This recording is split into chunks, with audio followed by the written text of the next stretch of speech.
Messi যেখানে ডিপল সেখানে। আর্জেন্টিনার জার্সিতে মেসির সাথে ছায়ার মতো লেগে থাকেন এই মিডফিল্ডার। তবে ক্লাবে কি হবে? এবার সে আশাও পূরণ হবার পক্ষেই ছিল। মেসির মায়ামিতেই নাকি ডিপল যাচ্ছেন এমন গুঞ্জন বহুদিনের। ডিপল এবং মায়ামির মধ্যে আলোচনা ও চুক্তি প্রায় পাকাপাকির দ্বারপ্রান্তে। কিন্তু এর মাঝেই মায়ামির কোচ ও আতলেটিকোর সভাপতির মন্তব্য বলছে ভিন্ন কথা।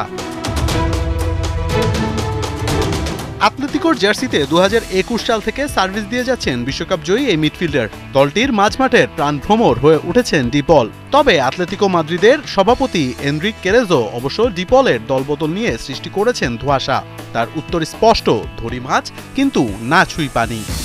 সবকিছুই অনুমান নির্ভর। একটি বিষয়ে যে কথাই বলা হোক না কেন সেটা সঠিক হতেও পারে আবার নাও পারে।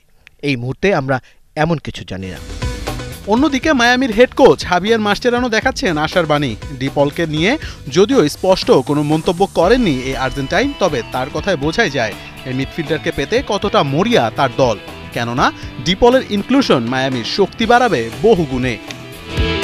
সে বিশ্বসেরা খেলোয়াড় এবং বিশ্ব চ্যাম্পিয়ন। যদি তার এখানে আসার কোনো সম্ভাবনা তৈরি হয়, আমরা অবশ্যই তাকে স্বাগত জানাবো, কারণ নিশ্চিতভাবে সে হবে আমাদের দলের জন্য অনেক বড় সহায়ক একজন। অবশ্যই এ নিয়ে কথা উঠেছে, তবে কিছুই এখনো আনুষ্ঠানিক নয়। মাদ্রিদের সভাপতি এবং মায়ামির কোচের কথায় এটা অন্তত স্পষ্ট যে ডিপলকে নিয়ে যে গুঞ্জন শোনা যাচ্ছে তা শুধুই গুঞ্জন নয়। এর আগে ইএসপিএন জানায় আর্জেন্টাইন মিডফিল্ডার স্বল্প সময়ের চুক্তিতে এমএলএসে যোগ দেবার সম্ভাবনা আছে।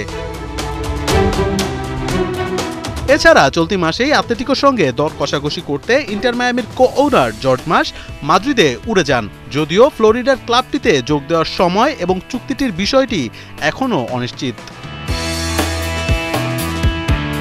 2026 সাল পর্যন্ত আতলেতিকোর সঙ্গে চুক্তি আছে ডিপলের। কিন্তু যদি মায়ামির সঙ্গে কথা পাকাপাকি হয়ে যায় তবে 1 বছর বাকি থাকতেই মাদ্রিদের ডেরা ছাড়বেন ডিপল। তাকে আনার মূল কারণ মাঝমাঠের স্ট্রেংথ বাড়ানো। মিডফিল্ডে বরাবরই দুর্বল মেসিদের বর্তমান দলটা, যা সর্বশেষ ক্লাব বিশ্বকাপ এবং মেজর লিগ সকারে ছিল দৃশ্যমান। এখন দেখার বিষয় জলটা আসলে কোন দিকে গড়ায়। মোহাম্মদ আদনান, 71।